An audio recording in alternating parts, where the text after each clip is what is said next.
is the Doomsday Cult Mom trial, Lori Vallow Daybell. You can see all the media setting up, local and national.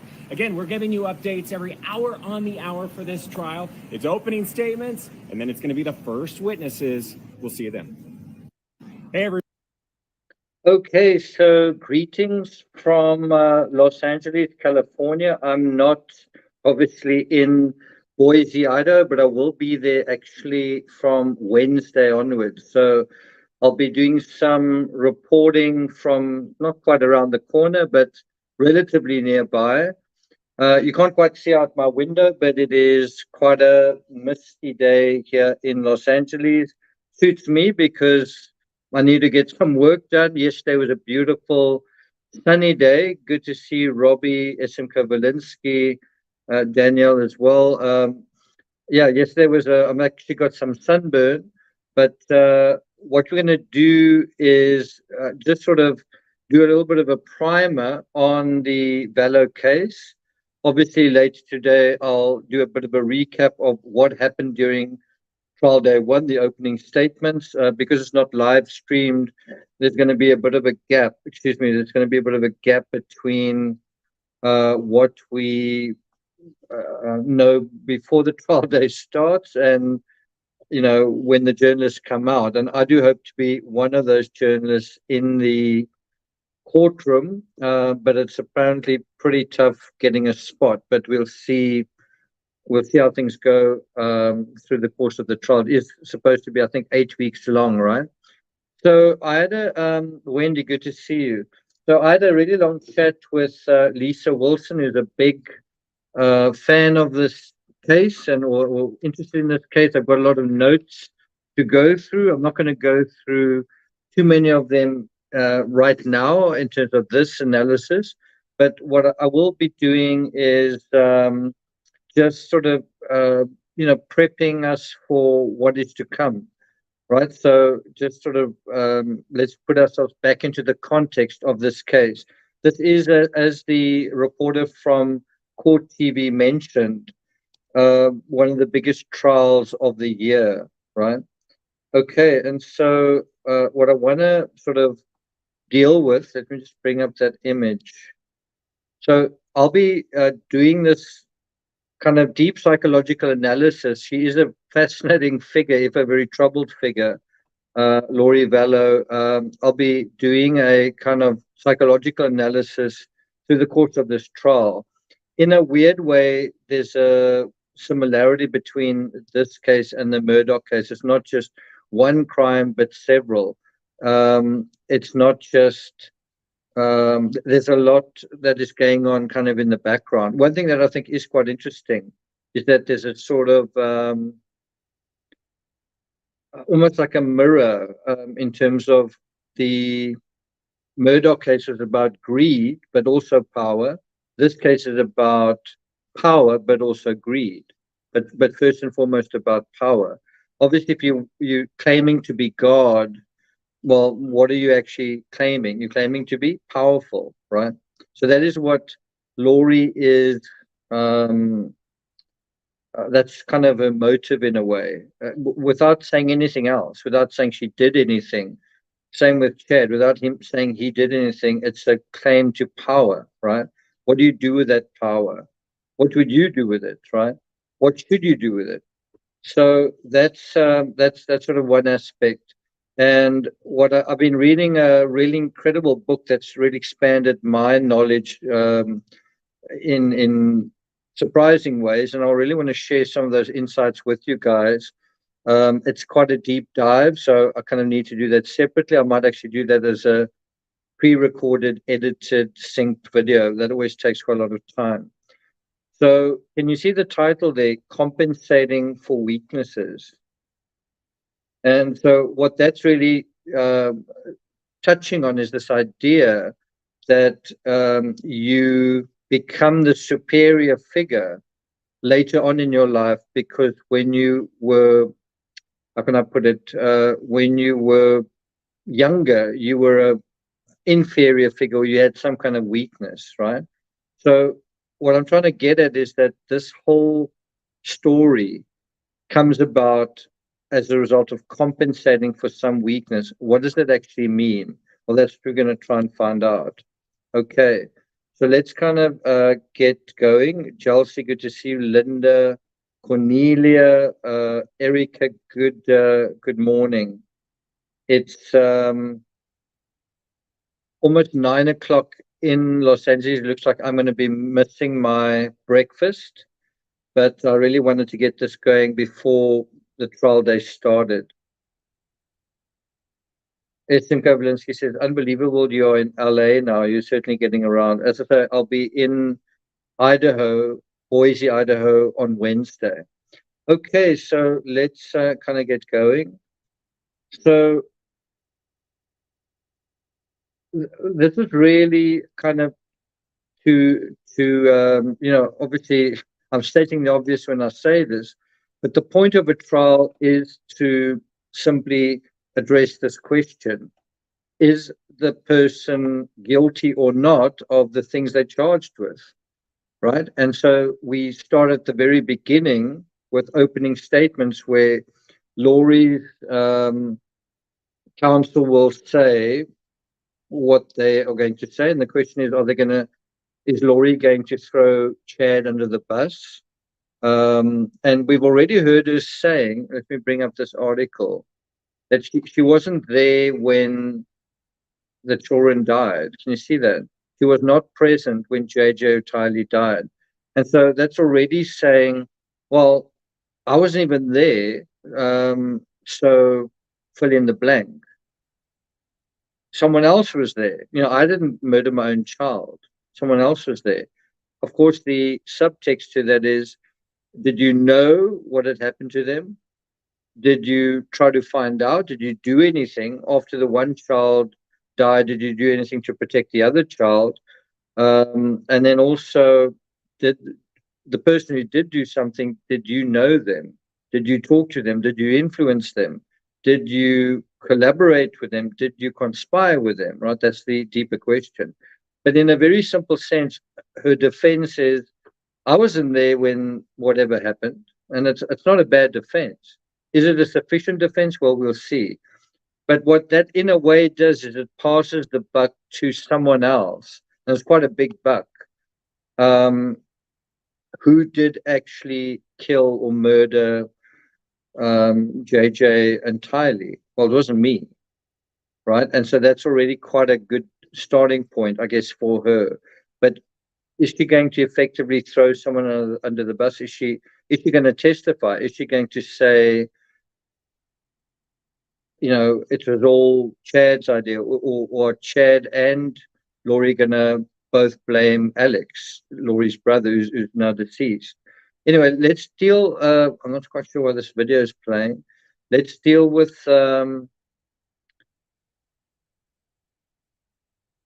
Let's deal with just kind of an overview.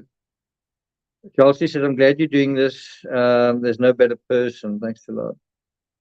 The trial starts kind of like in an hour, something like that. I think it starts in 1 hour. Okay, so 29 months ago, the investigation started into 2 missing children. That's how it starts. An investigation into 2 missing children, and they're Laurie's children, right? They're not Chad's children. And ultimately, that leads to an investigation into Laurie herself. Her children disappear. And so people are starting to ask, where are JJ and Tylee? Do you remember how that went on? Where are they? Laurie seemed to be shrugging. Laurie wasn't around. Laurie was in Hawaii. Laurie was getting married. Laurie would say, don't worry, she's with Melanie, or they're over there, or they went to a movie or whatever. But anyway, so Laurie's children disappear, and that is what leads to the beginning of this whole story. This whole sordid story. And today is a major legal milestone in the Laurie VALLOW case, as many of you know. There have been lots of delays. Should Chad and Laurie be tried together? There have been competency hearings. There have been evaluations for Laurie's competency. That's also giving you an idea of what's going on with Laurie, that she wants kind of an excuse here. Maybe she could say that Chad influenced her. Chad took advantage of her. Chad manipulated her. Chad is the puppet master. But who do you think is really the puppet master here? Pauline Buckles, good to see you. So can you see that that whole competency thing's already giving you an idea of the potential defense Laurie is going to be fielding? Quite interesting. It's the same thing that Letitia Stork did. There were also multiple competency hearings in that case. The other interesting thing in terms of the competency is when Charles VALLOW actually approached the police and said, he kind of warned them. He said, you know, my ex-wife is behaving erratically, and this, that, and the next thing. Laurie was actually evaluated and found to be competent. You know, in other words, she wanted to be seen as competent, and she was seen to be competent. And so it's quite interesting how that turned out. And then Charles ultimately was murdered not that long afterwards. Anyway, so all of this started 29 months ago, right? And so today we're going to hear the opening statements from the prosecution. I think the challenge with them is to keep things relatively simple, because it can become, like the Murdoch case, it can be quite complicated. So you want to almost put out a framework of who are the witnesses, what is the timeline, and who are we going to be paying attention to, all right? And also, I think you're going to want to need to sort of say at some point, who is Laurie VALLOW, because that's going to address why could she or did she do this. And that's where the defense, I think, are going to have a totally different story. Laurie is actually, you know, like the beauty queen. She's a good mother and a conscientious person. The question is, are the jury going to believe that? Okay, so 29 months ago, when the investigation into JJ and Tylee started, that is almost 3 years ago. And that investigation started off innocently enough with Kay and Larry Woodcock. By the way, Larry is a witness, going to be a witness in the trial. Those were JJ's grandparents, right? And it was simple. They were just wondering where JJ was. I think their very last FaceTime was sort of very brief. And there's some more intrigue around that as well. Anyway, so that's how it started. Where's JJ? And then that broadened into, and eventually an investigation into the deaths of Laurie's former husband, Charles. So two children that have disappeared kind of become, well, that person who died a couple of months ago, what's that about? That's now 3 people, right? And then also, so that's Charles VALLOW, and then also into a newly acquired 5th husband's suddenly departed wife, Tammy.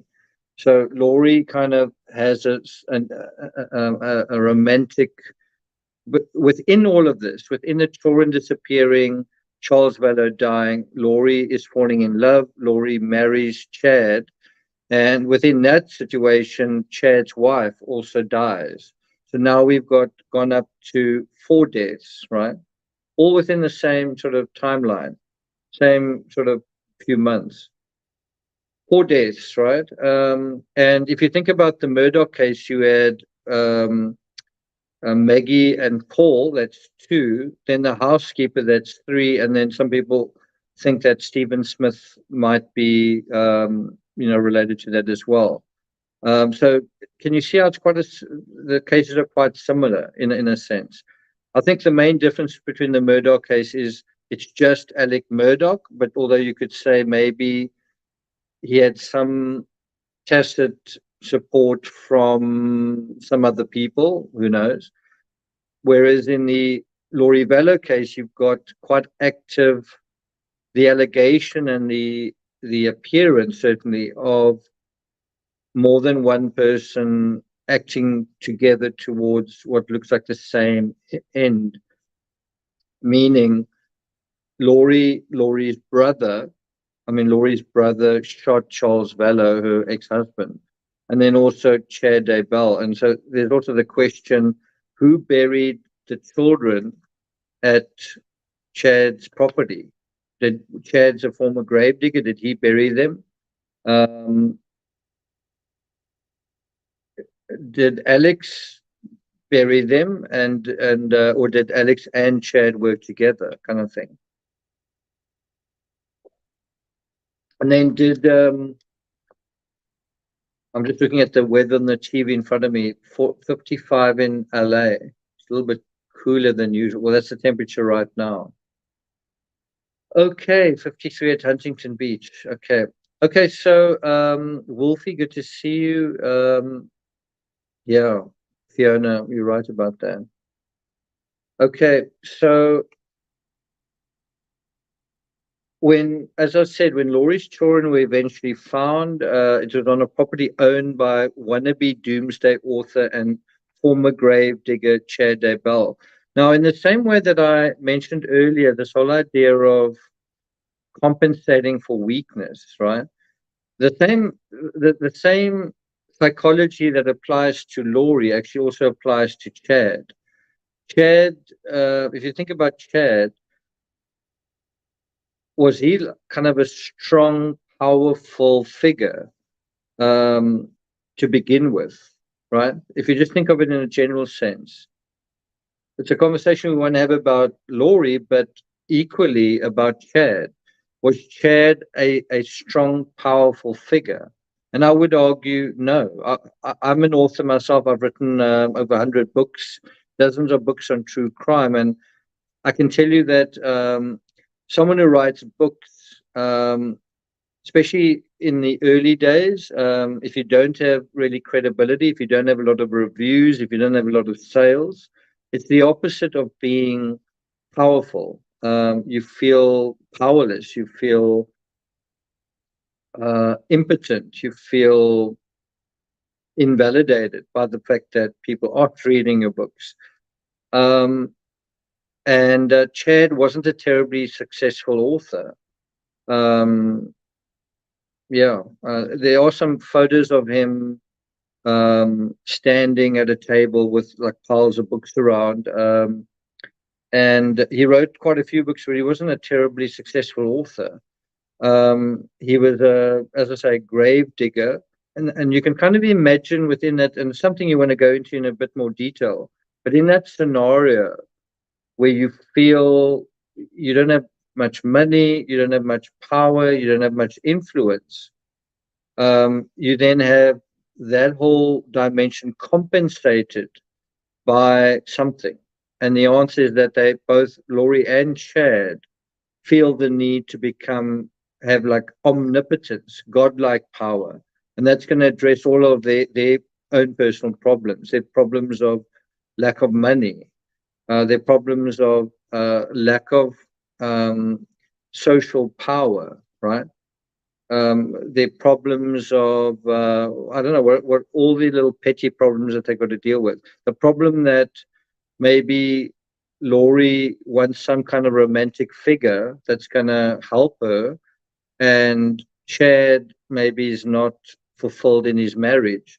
Well, if I'm God, I can just decide, there are not consequences if I get divorced. I think one of the biggest sins in the Mormon faith is adultery, which the question is, was Chad doing that? Fiona Gregory says one of the British criminals, Peter Sutcliffe.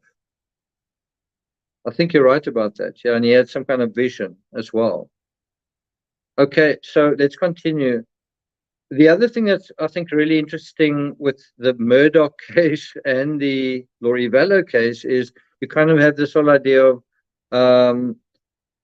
in all the names I've mentioned so far, Charles VALLOW, Tammy Daybell, and the children as well, there was an attempt to claim insurance. And as far as I understand, it was successful with Tammy. Chad was able to claim insurance. It wasn't successful with Charles, and there's actually a call where Laurie calls an insurer. I'll play it for you at some point. And the insurer tells her, sorry, you are not a beneficiary in your ex-husband's death. And she's really upset about that. And then I think I've got that article here somewhere.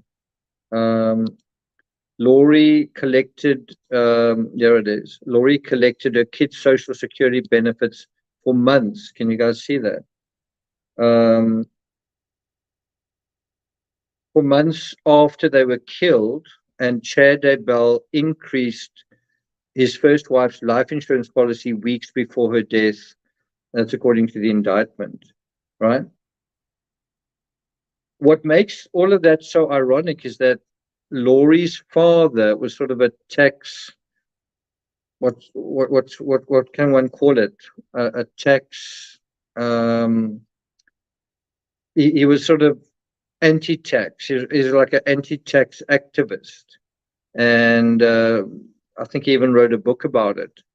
And so, within that context, you have Laurie collecting essentially, this government benefit when she shouldn't be. I just find that irony quite interesting. Okay, so let's continue.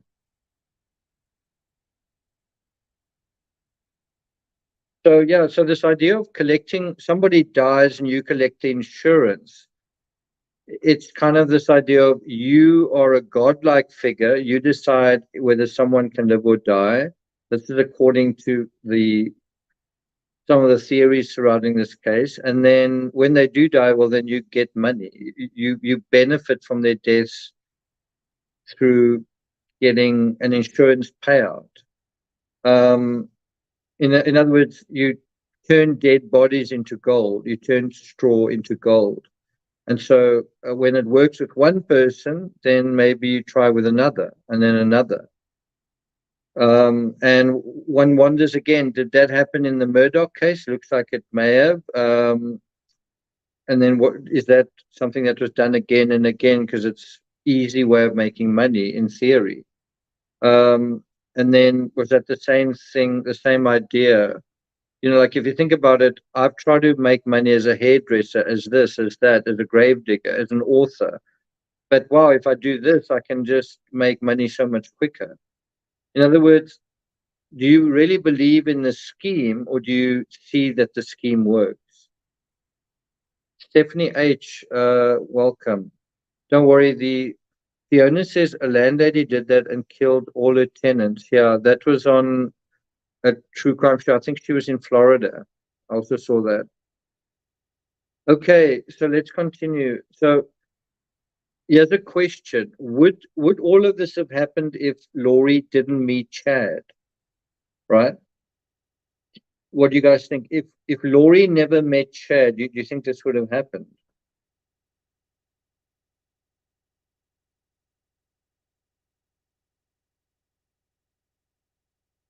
Eddie B says if Laurie didn't accept the benefits, she would have had to tell social services that they weren't with her, blow and cover. A good point. Definitely a good point. But what do you guys think? If Laurie had never met Chad, do you think all of this would have happened?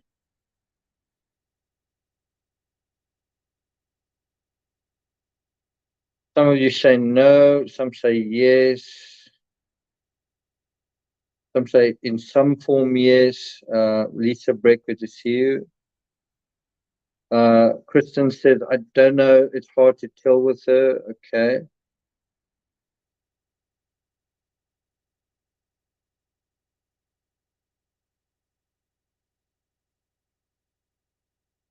Okay. Kelsey says probably not. Eleanor says no. Okay, so the flip side of that question also applies. If Chad had never met Laurie, do you think this would have happened? If Chad had never met Laurie, do you think this would have happened? And I think when you put it that way, I think it's quite an interesting situation because you almost get the idea that they were like fire and gasoline, that separately they were maybe both fairly weak people and struggling, but put together you kind of had this combustible perfect storm kind of thing. You know what I mean? Okay, so let's continue. So I kind of want to deal with this idea, or the how can I put it? I want to deal with the context of all of this happening, and that is that all of this is sort of playing out now over Easter. So besides the 29th month thing, besides the fact that 29 months ago the murder investigation happened, the timing of this is kind of an Easter egg, right?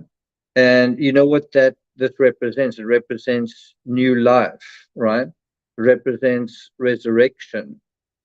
And I don't think that should be lost on us, because I think for us there's kind of a sense of hope and relief that at last this case is going to trial. It's needed to go to trial. But there's also a strange irony going on. Easter is about hope and life, and in a way it sort of represents.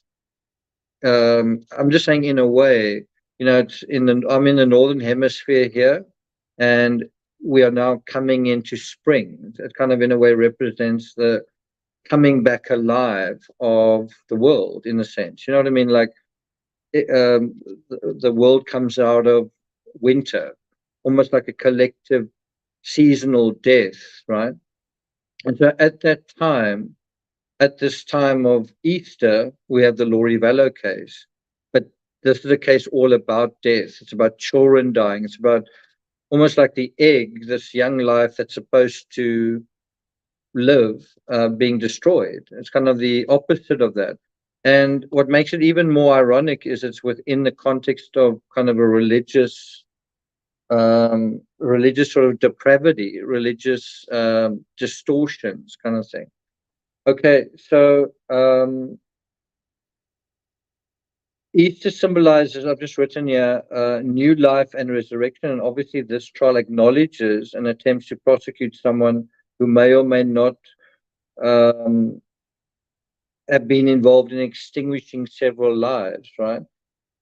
While promising, this is a trial about lives that may have been extinguished, while promising everlasting life, promising that certain people, 144,000, would sort of be delivered from that kind of disaster, right?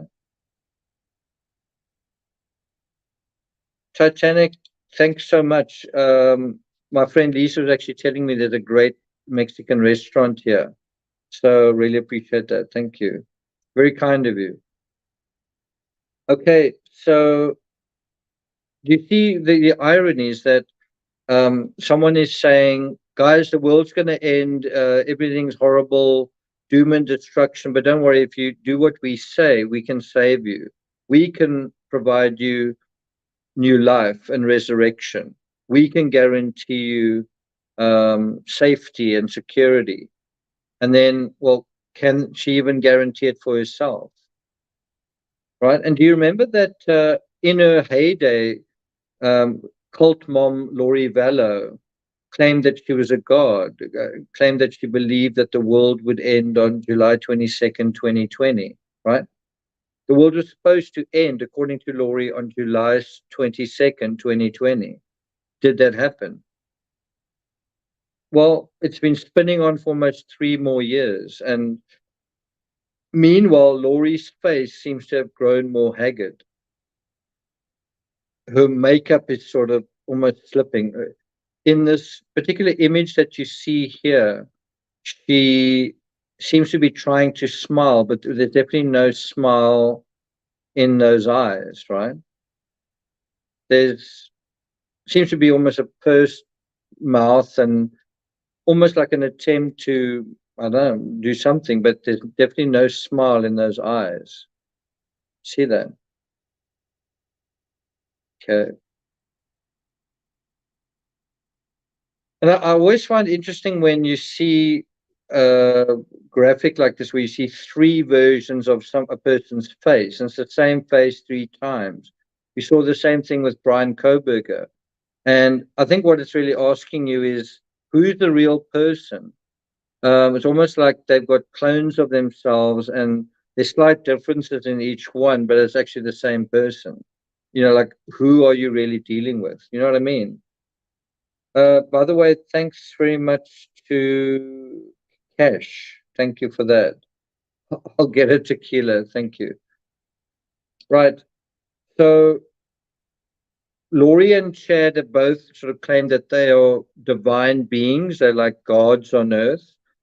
And look where they are now, kind of thing. Are they still happily married? Do they still love each other? Where are things going to stand, but in terms of their loyalties and love to one another? How powerful are they? Which one is going to try to exert perhaps power onto the other? But another issue about this whole thing of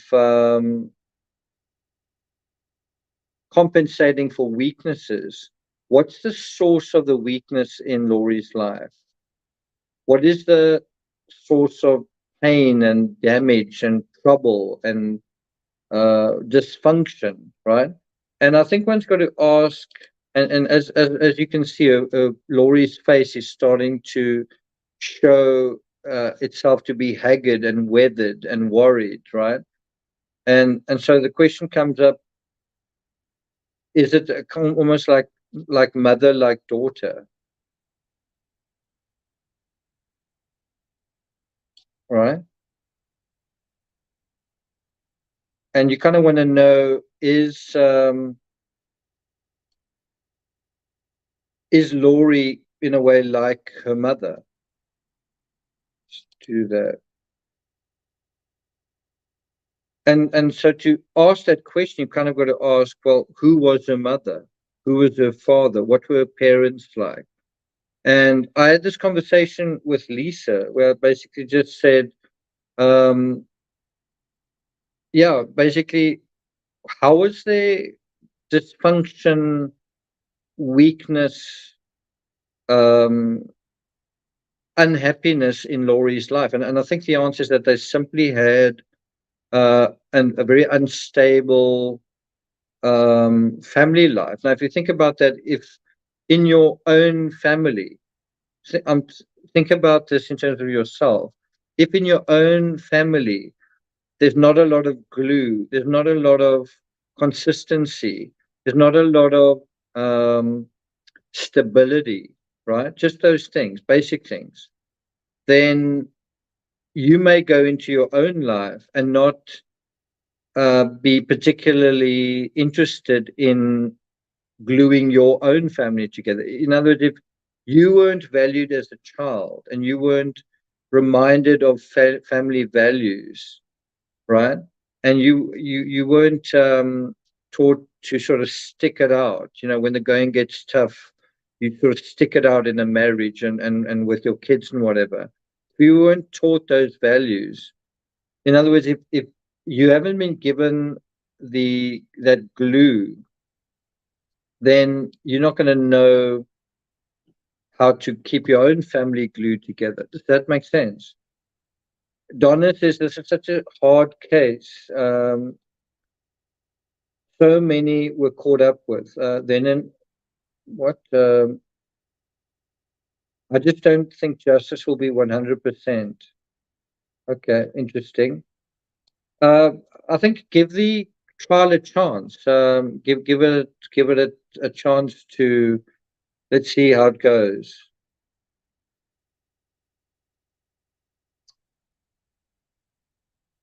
Wolfie says, we don't know about her mother. Was she bad? Well, we do actually know about her mother, and we do know about her father. Well, I do. It's not to say I don't know about her mother, but I'm assuming, and so blah, blah, blah. We do actually know. I'm not going to deal with that here. I do remember in the Murdoch case, people felt we can't criticize Maggie, and we can't, people said, how do you know that Maggie didn't pay attention to Paul? Well, because people around them said so. People said that the housekeeper essentially raised Paul. And people said, no, no, no, please don't blame Maggie, kind of thing. It's not blaming, it's simply saying there are some flawed people in the story, and that leads to those flaws, especially in terms of parents and parenting, that can lead to serious fault lines. It's not to say it's your fault and don't do this. Simply trying to understand, how did someone else become the way they were, right? So in terms of Laurie, we really want to get to understand Laurie, and Laurie is responsible for what Laurie did and who she is. But part of that story, not a big part, but part of that story is who is her mother? What is her mother's attitude to certain things? And this picture you're seeing on screen now comes from the Netflix documentary, which I'm going to be touching on. And she talks about just what a beautiful woman Laurie was, and when she did a pageant, how charming she was on stage, or whatever it is. In other words, she's saying, I think of Laurie basically superficially. I think of her as a beautiful woman and a charming person, but it's not really, it's not really going into the real person, if that makes sense. And it also tells you a little bit about, almost like Patsy Ramsey and John Bonet. It sort of tells you a little bit about what is the focus. Is the focus on what you look like, or on is the focus on something deeper than that? Is the focus shallow, or is the focus deep, right? And then I think one can also, and I know this may upset some people, but I think you've also got to look at the belief system in the situation, the belief system of Laurie's parents, Laurie's family. Did that repress the person that Laurie was, or did it help Laurie to express herself? And it might actually be a combination. But what I'm trying to get at is, did you grow up in a household where there was a very strict sense of role and religion, and you couldn't really express yourself as an individual, right? In other words, the individuality gets pushed aside, and it kind of gets perhaps overwhelmed by almost like an outside force. This is who you are because of that, and this, and whatever.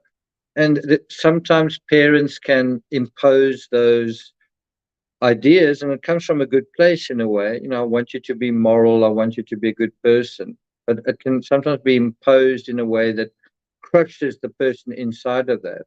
You want to, the person wants to emerge sort of, out of the egg, but they kind of get crushed by, I'm not going to say a mothering figure, but a psychology that is meant to be a kind of security, but it can sometimes be a crushing security. And so again, you've got to kind of ask, what exactly are we talking about when we talk about weakness? When we talk about compensating for weaknesses, what are those weaknesses? So this live is really trying to address some of the questions that we are going to answer. And I'm really looking forward to sharing some of those insights with you. We're just kind of starting with kind of an overview, right? You follow? That could be true as well, yeah. That's right, they are there. They are there. Yeah, I mean, her father, as I say, had a problem with taxes, and didn't like the government. And if you think about that, I don't know, I find it quite interesting.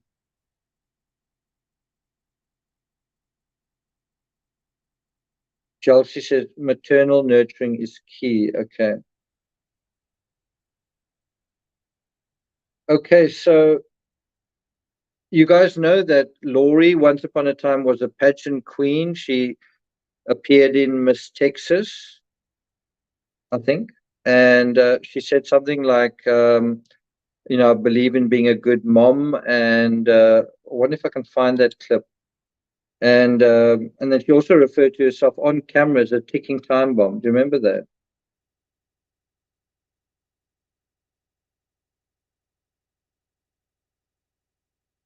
I had this here last night, Laurie Vallow. If I can find it. There it is. Where she says, being a good mom is really important. So, in 2004, Lori was recruited to do the pageant. Contestant number 4, Lori Ryan. Lori does not lack for confidence. She was bold enough to get up on stage at a Texas beauty pageant. She's Mrs. Hayes County. Her husband's name is Joseph. They've been married for 3.5 years, and they have 2 children. It was about presenting yourself well and having talent. And she worked really hard to get in perfect shape. I don't know really what prompted her to want to do the pageant. So there you get a very quick glimpse of her mother, and you get kind of the sense of what her mother is interested in when she talks about Laurie, and this is what it is. It was about presenting yourself well and having talent. Right? She says, it was all about presenting yourself well. And if you just think of those words and this whole idea of presenting yourself as a god and saying whatever and people believing you, isn't that kind of the same thing that what a pageant is? You present yourself well and people believe you, and then you become the pageant queen. You become the, out of all the contestants, you win, and isn't that whole thing almost the same thing going on with certain ministries? You've got certain people competing for the almost how can I put it? Not the for almost like a congregation, right? And so it becomes almost the same thing. Can you present something that is the most compelling, right? And so can you see how it is kind of about appearances? Do you see that? This kind of idea of appearances and facades, yeah, right? And then you've got to ask, is this a good psychology? Is this something that is going to turn someone into a nice person? In other words, if you've got nice facades, if you present well, if you appear certain ways and you just concentrate on appearances, is that going to translate to being a good mom? Well, Laurie got married 5 times, right? In other words, is if you completely focused on appearance and outward things and charm and whatever, just like that stuff, is that going to lend itself to things like continuity in relationships? Is that going to lend itself to depth of experience? Is it going to lend itself to loyalty? Is it going to lend itself to functional relationships, a functional marriage, just being a functional human being? Is life today all about appearances? Can you kind of have a really good life and it's just based on your surface, right? And then you could also say, what if you do that? What if you do focus everything on surfaces and people do actually accept those presentations or whatever, then where can that take you, right? If you can manipulate someone based on a surface, can that take you into dark places, into bad places, or into light places? Who knows? Funny enough, I was on a flight to LA with a producer sitting next to me, and in the beginning we didn't really talk. I was quite tired, and then I saw him reading a script on a tablet, and I said, "Oh, what's that?" And then he says he's a producer. He actually produced the Imitation Game. And then before I knew it, I was starting to sort of pitch to him some of the books that I'd read. And what I was trying to do was I was trying to, in a very short space of time, take him beneath my surface to say, besides the name of this book, besides the name of that story, besides the basic thing, there are all these layers below that. And obviously that's quite difficult to do. You know, when you've never met someone, they basically are confronted with a surface. And then anyway, it was just quite interesting how you know, I ended up, Lisa still said to me, "Wow, did you end up pitching your story to like a Hollywood producer?" And I kind of did. But I also think, well, that's what you should be doing. You know, if you didn't do that as someone who's written books and so on, that's what you should be doing. But the difference is I'm not, you know, I'm not, I guess, trying to, I didn't like smile at him, and I didn't try and shake his hand, and it was sort of a more intellectual conversation. And you could say I didn't succeed because he didn't give me his card, but it didn't seem to be his forte. You know, he's not into true crime and not really that much into art either. So, you know, it's quite interesting. I'm just saying, surfaces have advantages, and but surfaces aren't everything. Shall I play the rest of this? It's from ABC's 2020. Having talent, and she worked really hard to get in perfect shape. I don't know really what prompted her to want to do the pageant, other than it gave her kind of an outlet. And she thought that might help her marriage at the time. Lori does have stage presence. She's very poised. She did everything beautifully. Tell us who you are. What makes you tick? Being a good mom is very important to me, and a good wife, and a good worker, and being all those things together is not easy. So I'm basically a ticking time bomb. Yeah, isn't that the truth? Okay. Right, so where was I? So yeah, she was a pageant queen once upon a time. Let's just go back to about there. And can you see she was, in a sense, all about appearances. She changed her body, she changed her, you know, her face or whatever. But have you noticed how Laurie's appearance, her face, has changed so much since she was arrested? And she's tried quite hard to try, almost like Jodi Harris as well, to always appear well made, and the her blonde hair is now starting to, you know, the fact that she dyed her hair blonde and it's now even changed color. It's almost like that appearance is fading. The real Laurie is kind of emerging, right? So one has a sense that when it comes to charm and manipulation, Laurie had bucket loads compared to mild-mannered Chad's humble cup. And, you know, you really get a sense of Laurie's charm when the officers come to her apartment in Rexburg. You guys remember that? And they're looking, I think it was on a welfare check, and they're looking for the children. And Laurie convinces them that this is just silly. It's just a unreasonable, bitter or embittered ex, and she's giggly and laughing, and basically charms the officer into knowing that or believing that everything is fine, right? Thanks a lot. Rich says, I hope you work this analysis on Chad as well. Yes, no, it will include Chad. Terry, I wonder what Laurie sees when she looks in the mirror now. Yeah, I do wonder. Thanks a lot, Lisa Breck. Thank you. Okay, so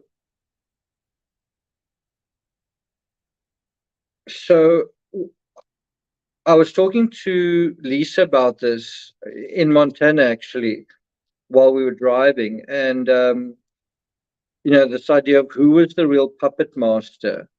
Also, how was this whole thing playing out? And as I say, I personally believe if Laurie never met Chad, none of this would really have happened, because she didn't have the mechanism in order to make it happen.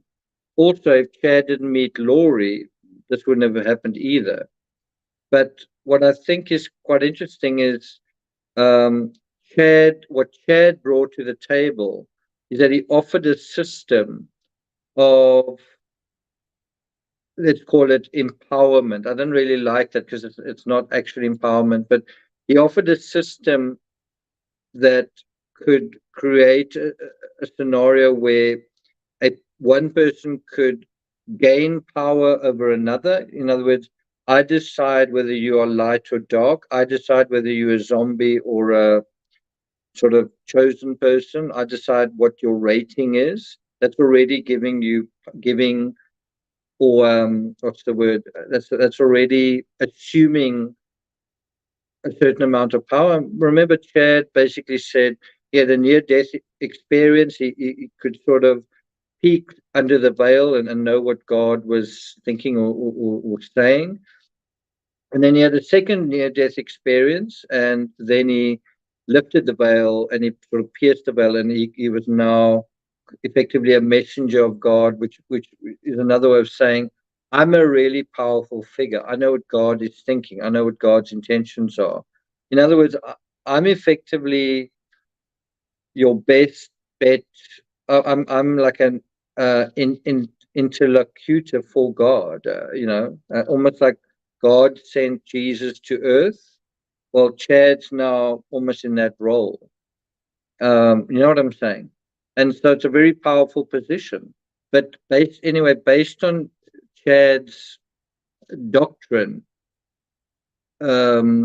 Laurie had a mechanism herself to exert tremendous power over the people around her. And what did she do?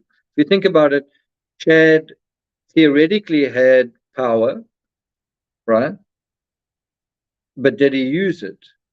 Laurie theoretically had power. Well, did she use that? Well, if you think about it, who's died in the story? Well, Laurie's ex-husband and two of Laurie's children, and also Laurie's brother, right? 4 people.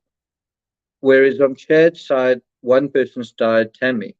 So who's been exerting the power that's been in play? Who's actually been exerting it? It's quite an interesting way of thinking about it, right?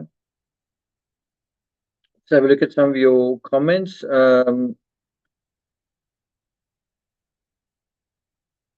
SM Kovalinski says, definitely too much accentuation on the surface. Vic Steck says, who's the real Laurie? Lisa says, if you want to talk to missionaries, they are everywhere. I actually know of someone whose mother went into Scientology and abandoned because, in other words, I know of someone whose parent got caught up in basically a cult, and as a result of that, abandoned her family, abandoned her children. What we're talking about here isn't just Laurie VALLOW and Chad Daybell. It's kind of going on everywhere. And so it's important to kind of understand how this happens, why this happens, and perhaps also how to recover from it, and also what the antidote is, and guess what it is? Critical thinking, right?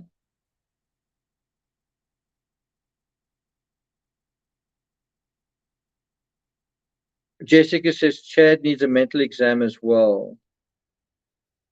Rich says we still don't know how the kids were made, gone, and who exactly did it. Yeah, that's true. Okay. Right. Stephanie says my husband's mother did that. Nuts. Okay. Stephanie, good to see you.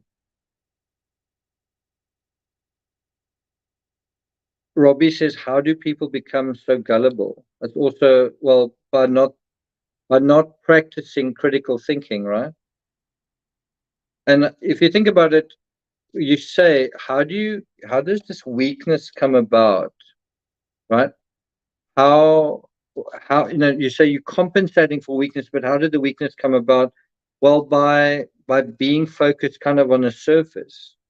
And I think when you believe in certain things because of just the words, you're told just have faith just because of these words. In a way, it's a superficial understanding of something. I'm not certainly not saying any faith is superficial. I'm saying it is a weakness if your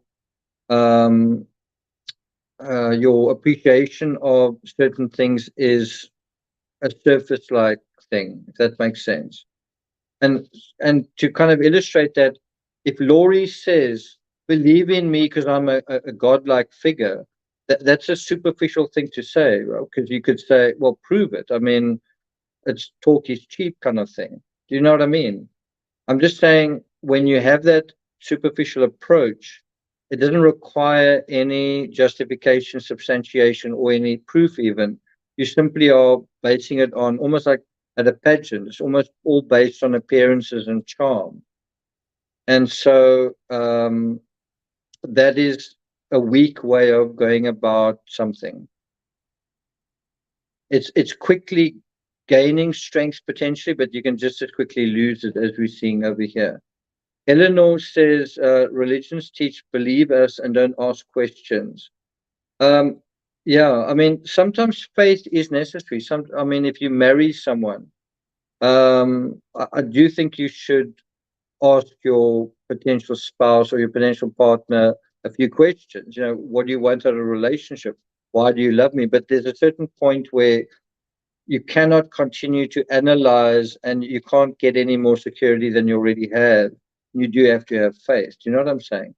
So I think your marriage is a good example of the blend that there needs to be between the superficial, because I mean, initially you're attracted to the surface of a person, presumably, but then you get to know them under that surface, and presumably that is even more compelling. But there needs to be kind of both. And you need some critical thinking to get to know whether it's real or not, right?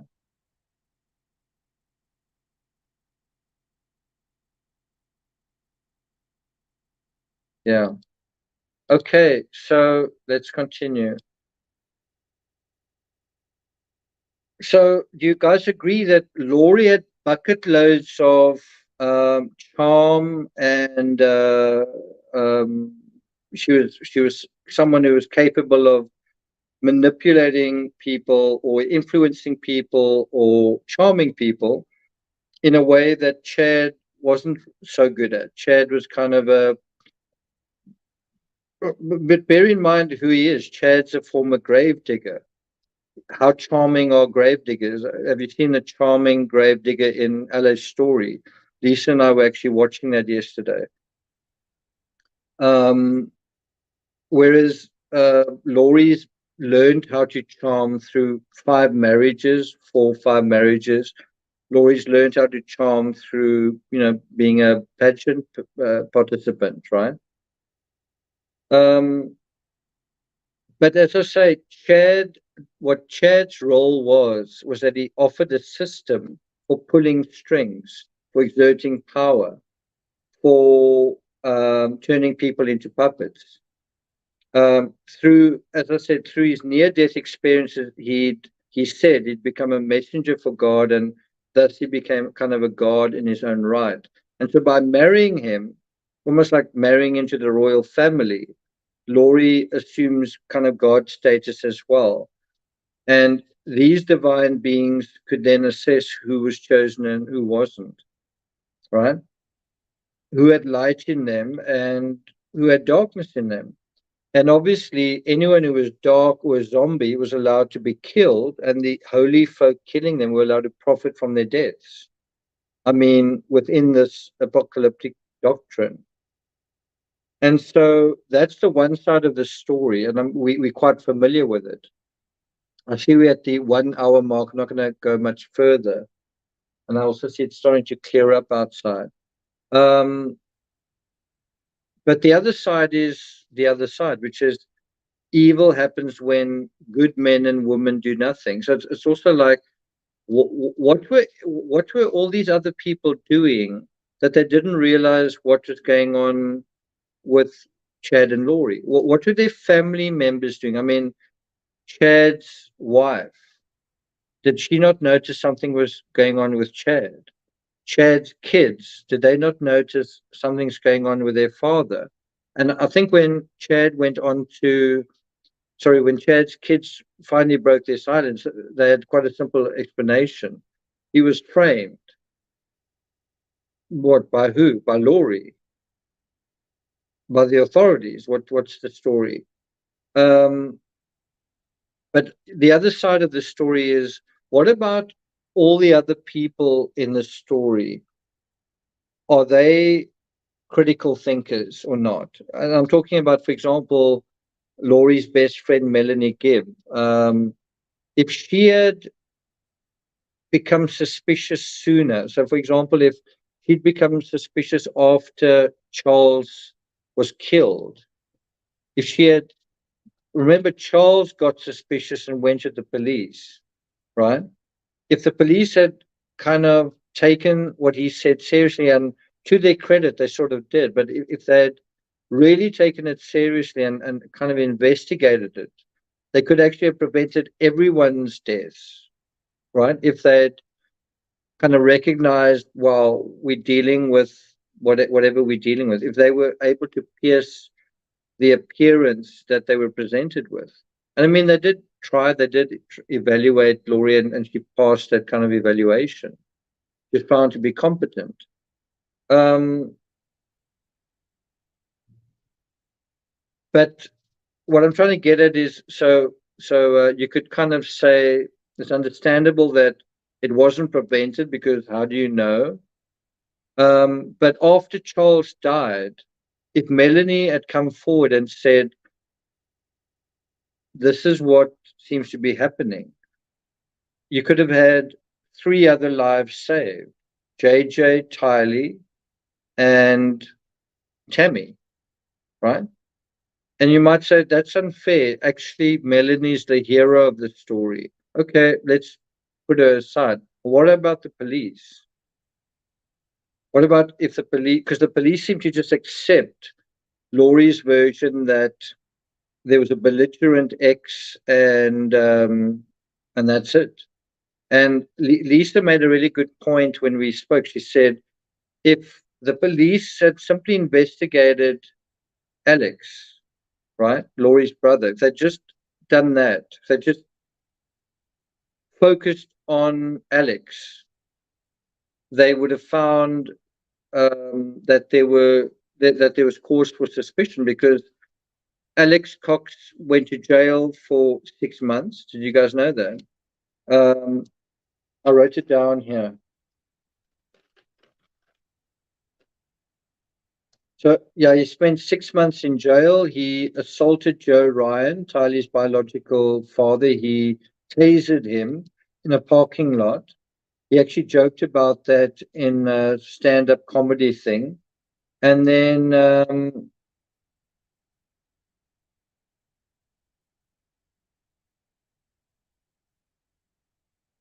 yeah, so if they'd looked at that, they could possibly have investigated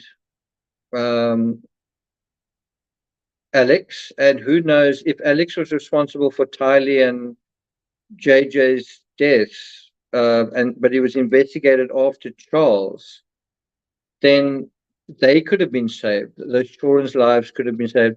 In other words, if Alex didn't kill Tylee and JJ, or couldn't kill Tylee and JJ, who would have? You know what I mean? If he was investigated and under suspicion and all that kind of thing. Stephanie says Alex did the dirty work, in my opinion. Yeah, that is true. That is true.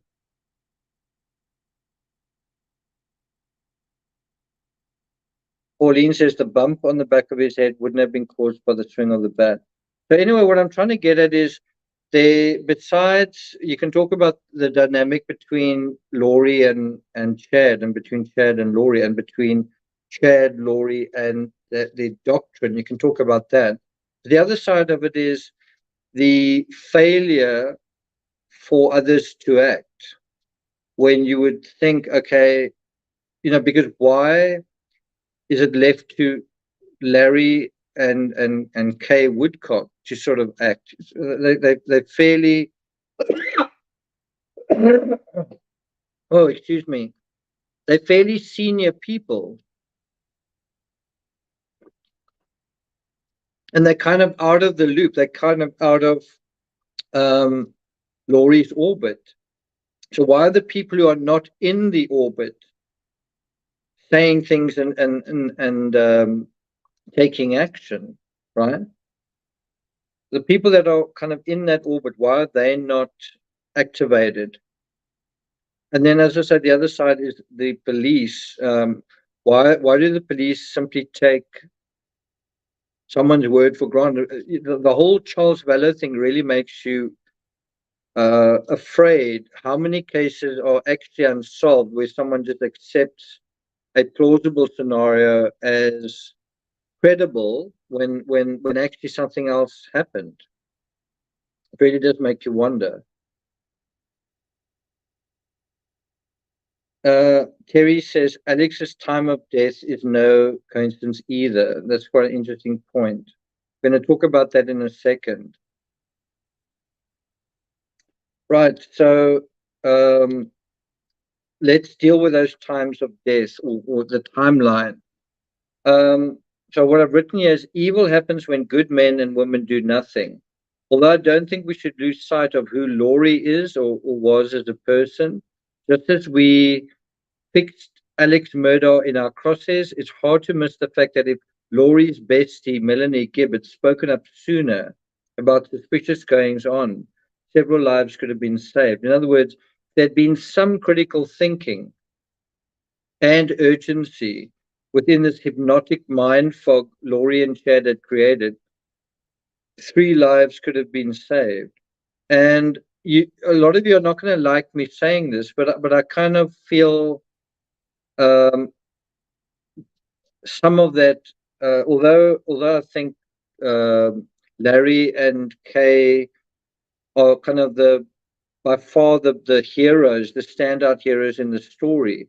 You kind of, when you follow this story from the beginning, they were nevertheless accepting what Laurie was telling them as well. In other words, Laurie would say, "Don't worry about the kids. That's what's going on," and then they would kind of accept that. And so you kind of also had them having the world being pulled over their eyes, right? And why was that, right? And it's quite hard because why would you not trust a family member? Why would you not have faith in a family member? Why would you, the other side of it is, why would you suspect a mother of killing her own child, let alone both of them? Is that the first natural thing to imagine? But the other side of it is, if you can't get hold of a child for a day, and then another day, and then it's a week, and then it's a month, how long do you allow that period to continue before you say that's enough? I mean, when was the first welfare check done? On the basically on the mother, and on where were the kids, right? So I've said this before. If Charles was killed, had people spoken up about the growing momentum of the train about to wreck itself, several lives could have been saved. Charles being killed was kind of the beginning of it. Because listen to this. Charles was killed in July 2019. Do you remember that? And then nothing happened, effectively. In other words, Charles is killed, nothing happens, and so that's when the body count starts really multiplying. So Charles dies in the summer of 2019. By the fall, JJ and Tylee, they disappear in September. July, and then it's August, September. Basically, 2 months later, two more people disappear and die. And then what happens there? Nothing happens there either for a certain period. And then Tammy dies in December, just 3 short months later. So can you see, in 6 months, 4 people die. And it's 5 if you include Alex Cox, who also dies in December, right? Alex Cox's brother died suddenly. I think, was it of a heart attack or something in his lungs, in December 2019. I think it was, I'm thinking about Tammy there. Or was it the same thing? Anyway, Joseph Ryan, another former husband, died in 2018, quite close to the circle of destruction that surrounded the doomsday couple. But can you see how, if you had some kind of, that's also this problem with appearances. Charles dies, and then you just say something like, he's an ex-husband, he threatened me, and for self-defense. That appearance, that surface, that veneer was enough for the police to go, oh, is that what happened? Thanks very much, case solved. And then you can use that same appearance to outwit in the next instance. Where's JJ? Oh, you went to a movie. It's just words. What I find really interesting with Laurie and Chad is, you have this idea, did they believe their doctrine? Well, if they were lying to the police at the same time, then they knew that they had to cover up certain things in the real world. Do gods need to do that? Do gods need to cover up? Thanks, Elise. What did Alf say? I'm interested in hearing more about the Munchausen by proxy that Laurie was suspected with Tylee. Why didn't the doctors do something? Alf, I think a statement like that belongs right at the other side of the whole analysis. I really don't think you start off, well, certainly I'm not going to be starting off by applying labels and by almost sort of saying, I'm not sure who Laurie is, maybe it's Munchausen by proxy. You want to do that right at the end of getting to know who these people are and how the psychology works, certainly in the way that I'm going to be doing it. I'm going to be talking to you guys about what you can see on the screen, compensating for weaknesses, right? And I'm going to be reading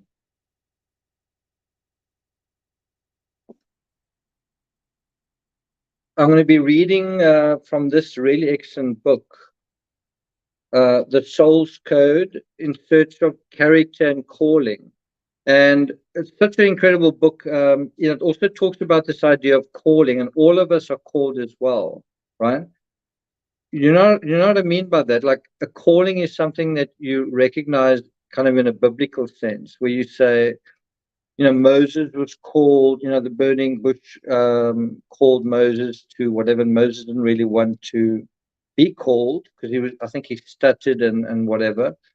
You have various figures in the Bible who are called, right? Trying to think was it Peter who was also called to, be Jesus' disciple, and then he denied Jesus 3 times, and then the cock crows, right?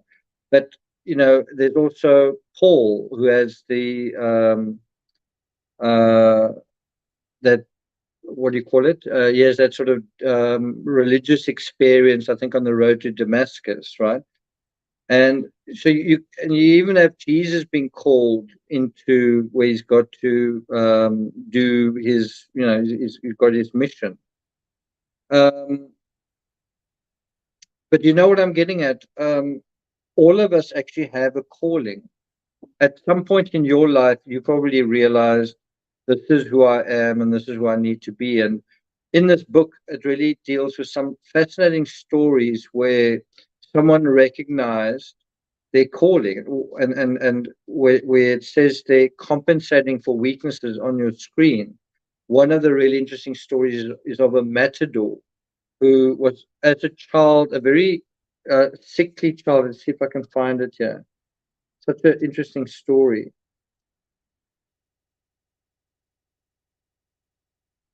I think his name's Manolete. He lived between 1917 and 1947.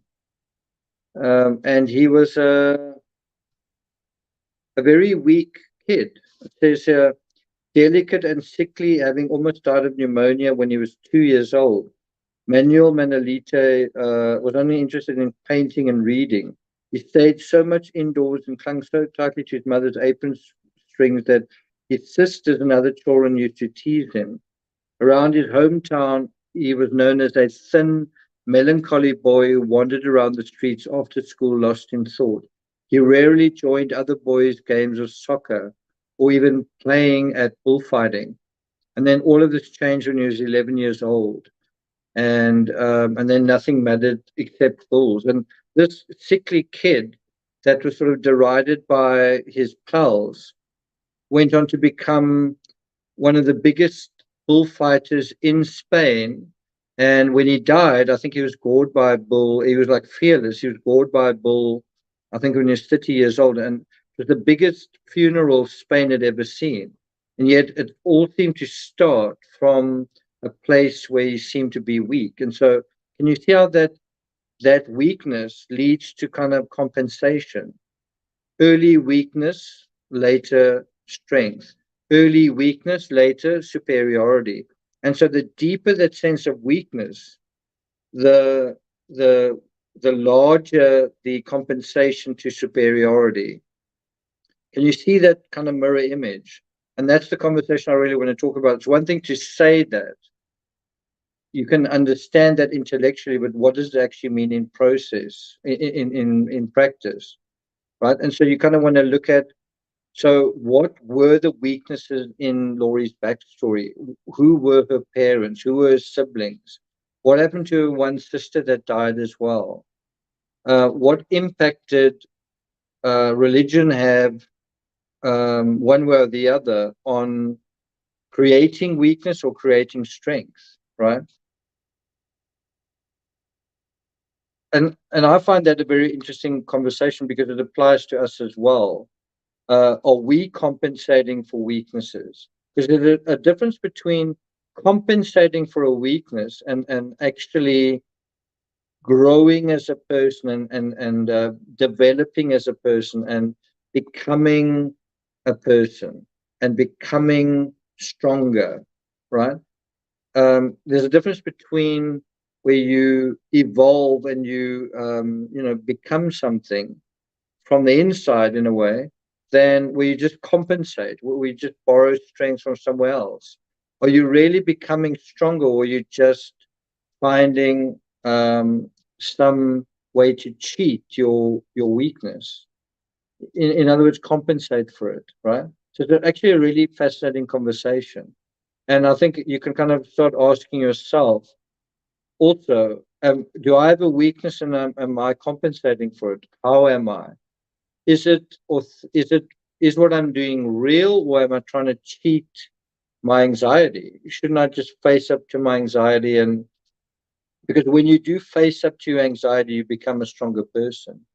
When you run away from your anxiety and you pretend it's not there, you find some way to compensate for it, well, you may not really be changing anything. In fact, you may be living in a bit of a fairy tale.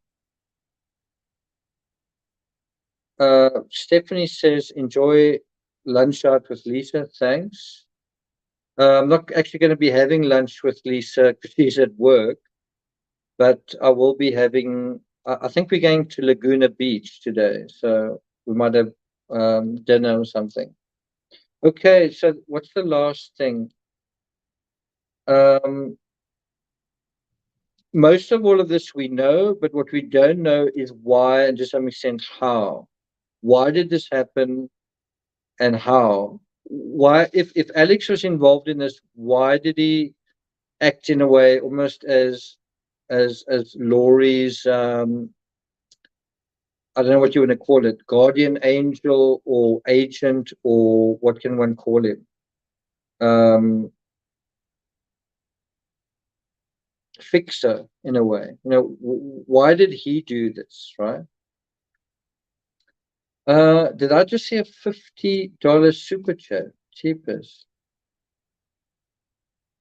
I didn't realize it was $50. Well, thanks a lot, Stephanie.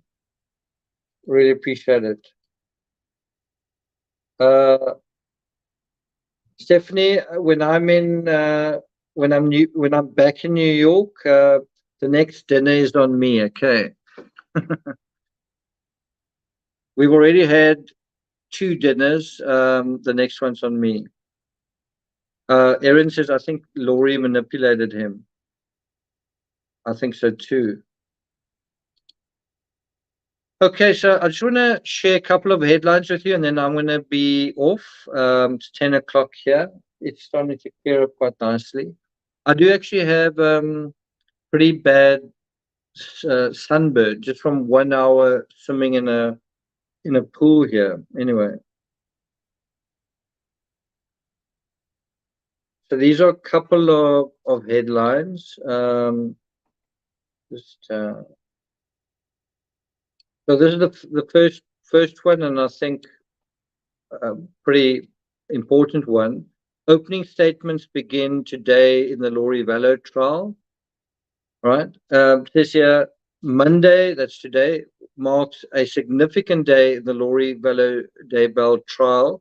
By the way, I refer to Laurie as Laurie VALLOW because I want to connect her to Charles VALLOW and also to JJ. I also kind of don't recognize her marriage to Chad. I don't recognize that whole thing. And also I think Laurie said she wants to be referred to as Chad Daybell. So for all of those reasons, I refer to her as Laurie VALLOW, right? The prosecution will deliver their statements first. KSL legal analyst Greg Skorda says, I think the prosecution's opening statement is going to be a very, very good roadmap. Unfortunately, we can't get that live. We're going to get a sense of that from the journalists in court. So we'll see what they say. As I said, I do hope to be in Boise on Wednesday, and I don't know. I'll try and get into court from then on. We'll see what happens, and then I can tell you firsthand what Laurie's appearance is like, how she responds to certain points that are made, what the culture is like in Idaho, what people on the ground are saying. Yeah, just the whole atmosphere. So that should be quite interesting. I've also brought my camera. It's kind of a 500mm camera. It's got a long lens. And so hopefully I can take some of my own photos of Laurie arriving at court and leaving court as well. So I'll try to do that. Elf, thanks for joining us as a new member. Then the next thing I want to bring to your attention, this headline. Radicalized religion. When did Laurie VALLOW Daybell's beliefs become dangerous? So let's see what they say here.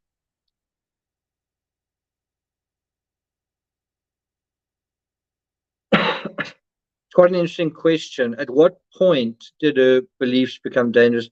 I think the answer is quite simple. When you believe in apocalyptic stuff, when you believe that the world is going to end, when your beliefs are extreme, like mass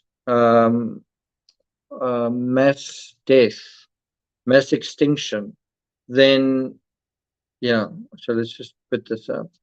We are live in Boise, Idaho tonight. He served a mission and was also married in the temple. She was once a primary president for her local ward. So how in the world do Chad Daybell and Lori Vallow go from seemingly mainstream members of the Church of Jesus Christ of Latter-day Saints to now on trial for murdering 2 children?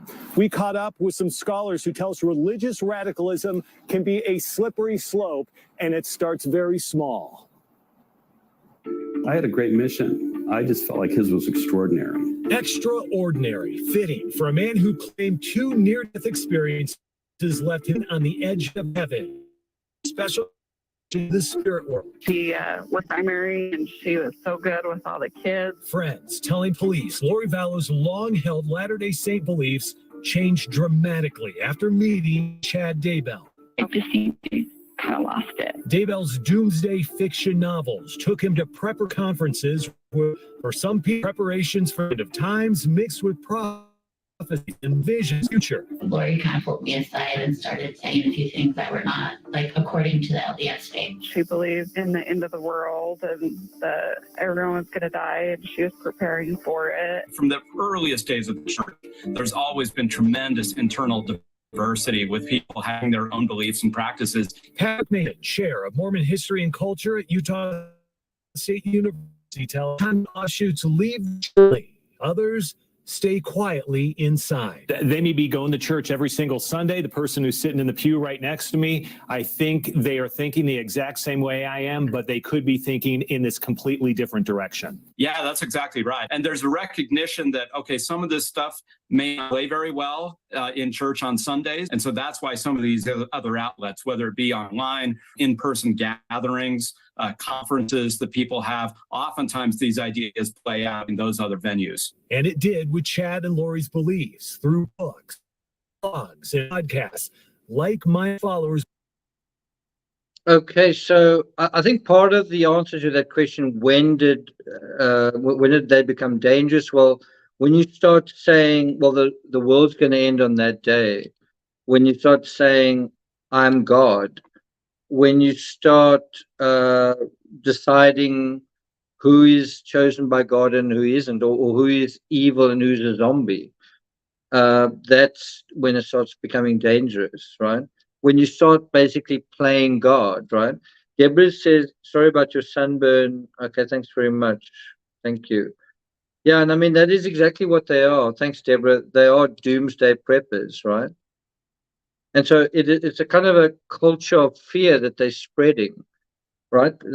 They, in other words, to put it very simply, and Lori and Chad aren't the first people to do this, but they gain power over someone else by spreading fear. So in what they do essentially is they say, a terrible thing is going to happen. The world is going to end. There's going to be an apocalypse, blah, blah, blah, blah, blah. But don't worry, I can save you. I offer the solution. I've got the answer, right? You had the same thing during the pandemic. There's this terrible thing going on, and don't trust the medical authorities, don't trust the vaccines, don't trust Fauci, don't trust anyone or anything, trust me. Oh, by the way, I've got a special thing that's going to save you. There it is. Can you see what I'm saying?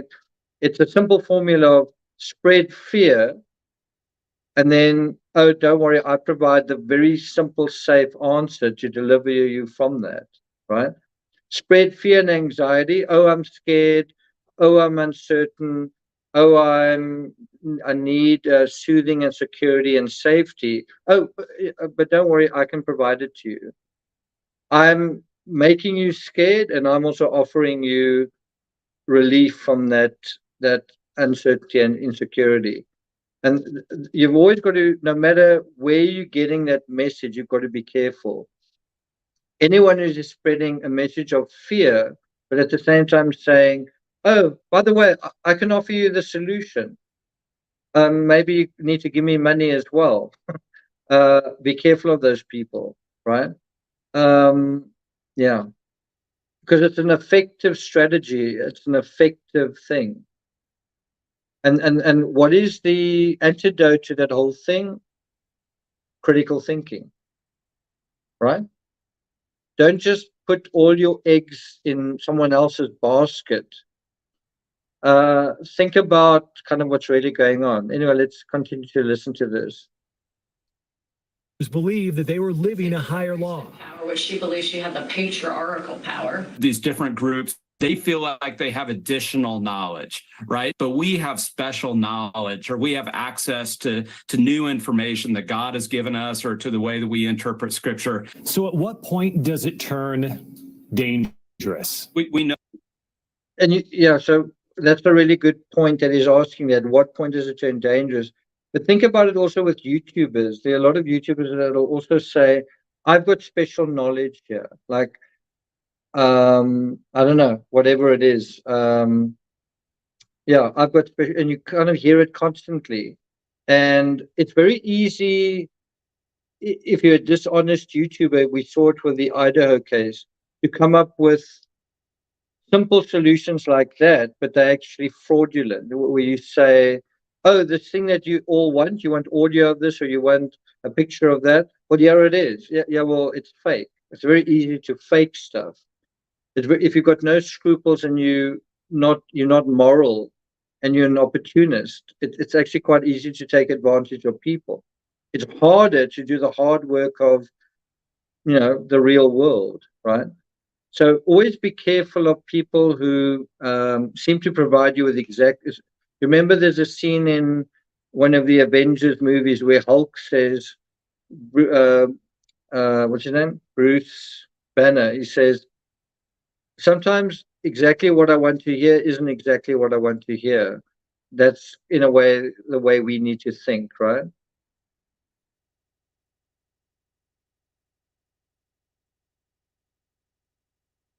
Okay, I'm not sure if I'm hearing knocking at the door. Anyway, let me just continue here.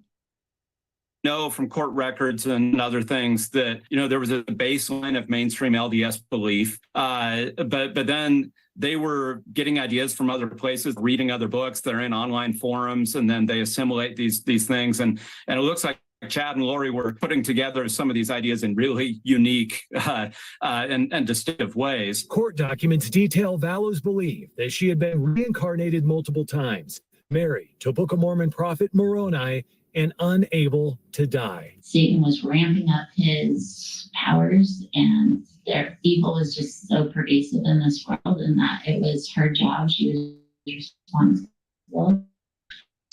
Before his death, Lori's husband, Charles, begged police for help, saying his wife, Lori, believed.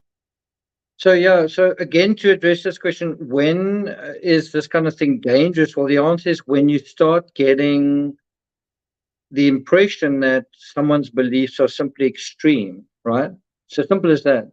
When their beliefs are extreme, and you can see how extreme Lori's were and Chad's as well.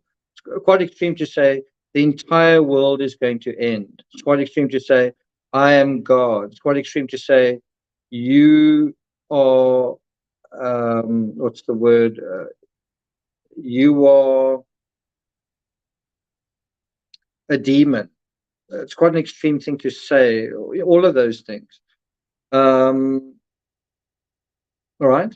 And that's the one side of it. The other is when people close to those people start going to the police, like Charles is in this image, and also people start dying. That is a sign that things are getting very dangerous. It's because of your belief in something that the danger then manifests into, death and so on. Well, that's what it appears. Believe that he was somebody else. I will kill you, but nobody will care. Happy birthday, dear JJ. She had said that he had turned into a zombie. Highly also these dark spirits that were trying to control her. She would say things about the end of the world and about driving off a cliff with the kids. When those ideas turn into the idea that they need to take out other people, when they need to commit violence against other people, that's when those ideas become dangerous. As a story like this gets national, maybe world attention, what does this do with the connection to what they are accused of doing and what their radical beliefs are tied back to church? We know from reporting that there's a really large percentage of Americans who haven't met a Latter-day Saint. They don't personally know one. And so they're So that's the other conversation I want to have. Let's just take it a bit their further. understanding of the religion is pretty shallow. So that's the other conversation I want to have, and I realize that it's going to be divisive. I realize that people are going to be uncomfortable. People are going to unsubscribe. Probably people are going to not like me. That it's not going to be what everyone wants to hear. But I want to take the Lori Vallow conversation and expand it to the larger American conversation and sort of ask you: do you know? Do you see people with dangerous beliefs? And what do we? First of all, where is it happening? Why is it happening? How do we deal with it? Is it getting worse? Why is it getting worse? And I think it's a very important conversation to have. The other thing I want to acknowledge, so this is not really about me saying you, and that's evil, whatever. I can also tell you, my mother, before she died, before she committed suicide, she became a radical Christian. So in other words, even her beliefs kind of consumed her, right? I don't want to go into too much detail, but I firmly believe if you took that radical aspect out of the equation, I think she would still be alive today. So she did get very depressed. She was very helpless in her situation as well. And so she compensated with that with a very radical belief system, right?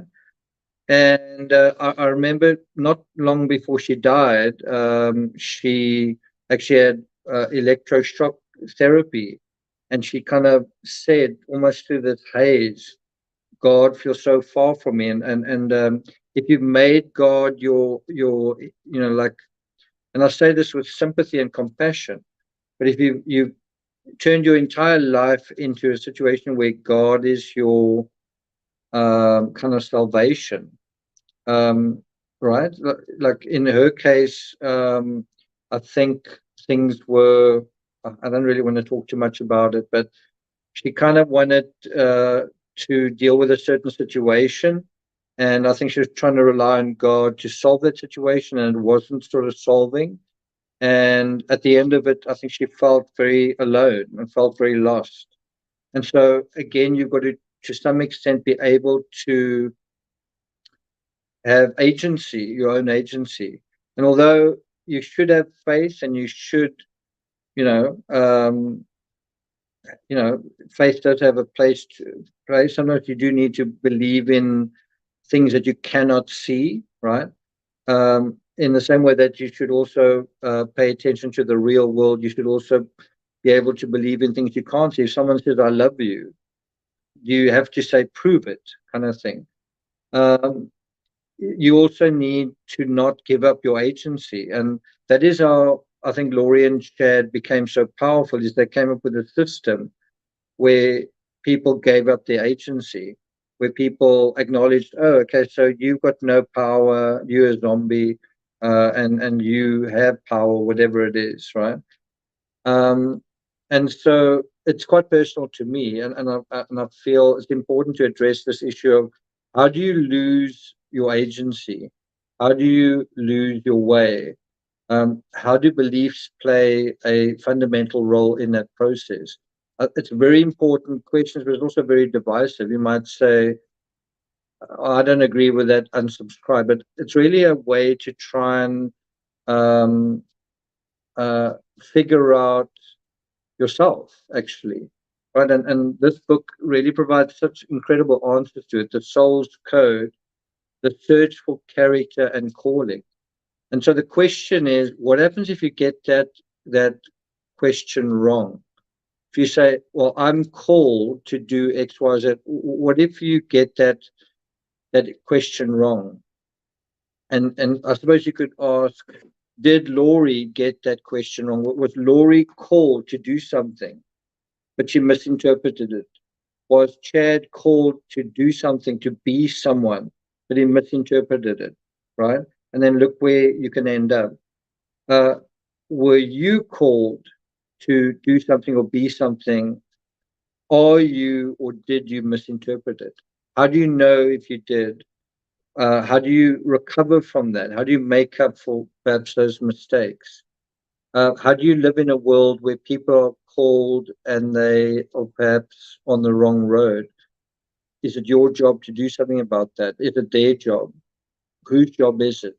Is it the police's job, right? Yeah, the lust for power. And so one of the origins of this whole malaise is weakness. If you're living in a place of weakness, powerlessness, impotency. And so everyone wants to not be impotent or powerless. I'm presently, when I live in South Africa, I'm in a situation where I don't own my property, but I'm in a kind of a complex situation. And so I don't actually have any power there, and it's a horrible situation. It's also horrible to be told, you don't actually have any, you're nothing here, you don't have any say. That's a way to create enemies. That's a way to create this existential desperation, which actually I am not nobody, I actually am somebody. But then because you are literally in a weak situation, how do you deal with it? By becoming angry, by making threats, by praying to God, by what? What are you supposed to do? How do you deal with weakness? It's not an easy question. Do you borrow strength, or do you develop that strength from within? Is it authentic strength, or isn't it? Well, how do you get to that place, right?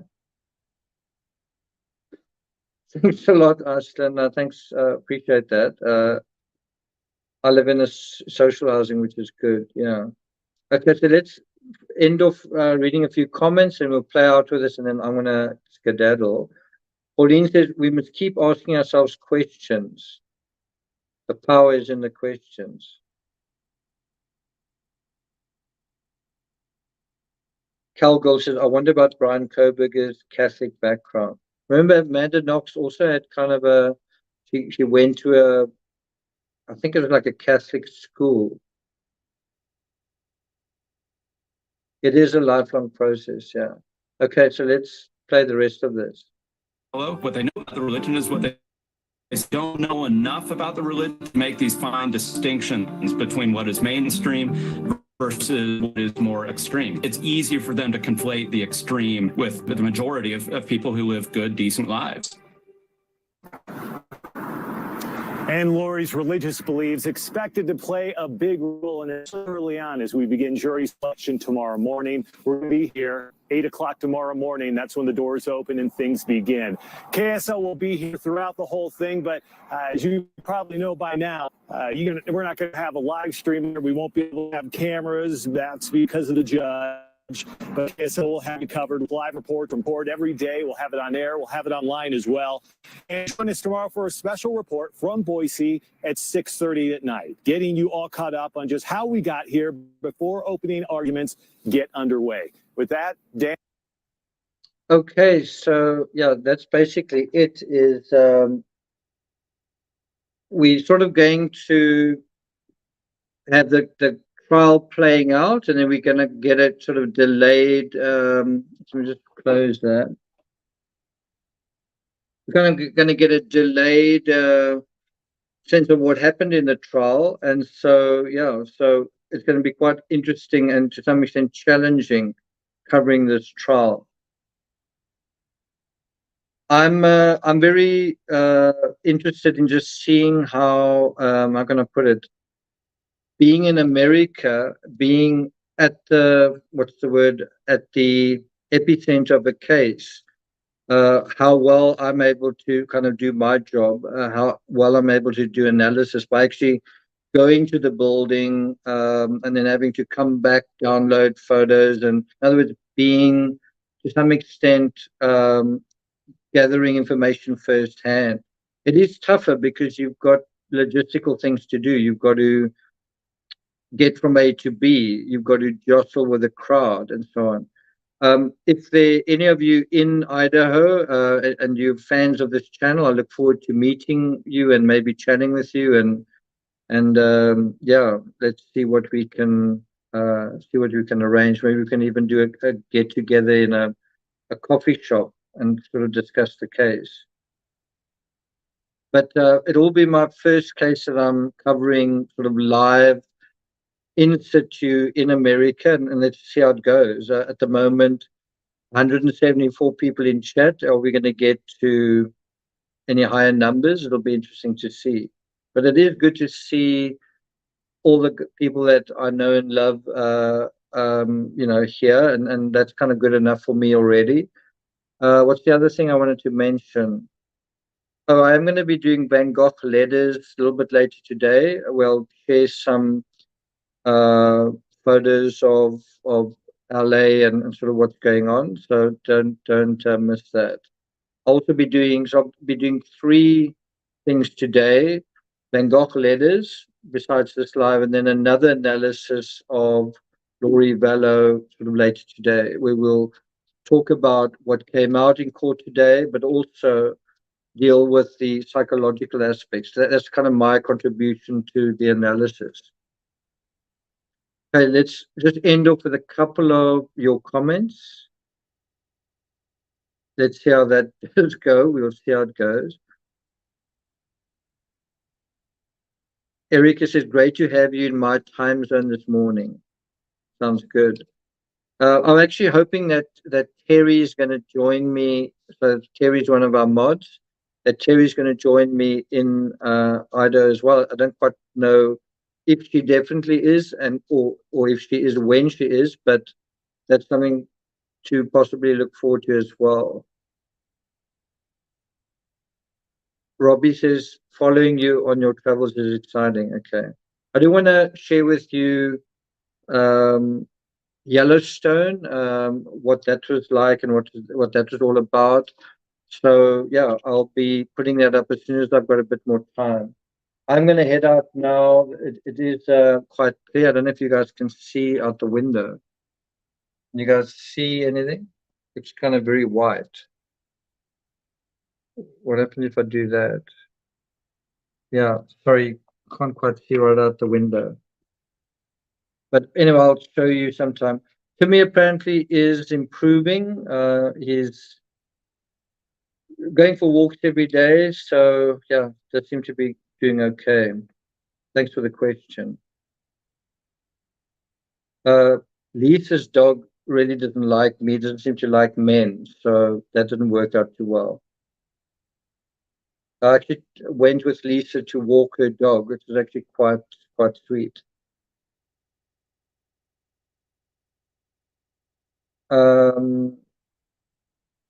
We're cutting alfalfa field in 2 days. Nick could drive a big tractor. Sounds good. What does Terry say? Thank you all for an excellent chat. Okay.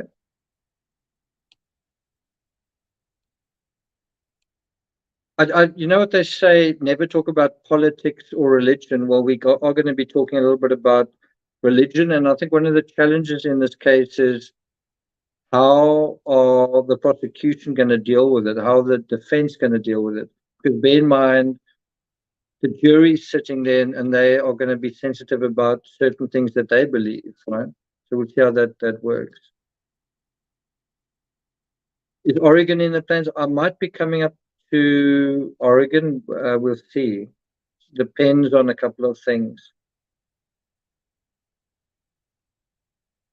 Terry says I'm working on it. Okay.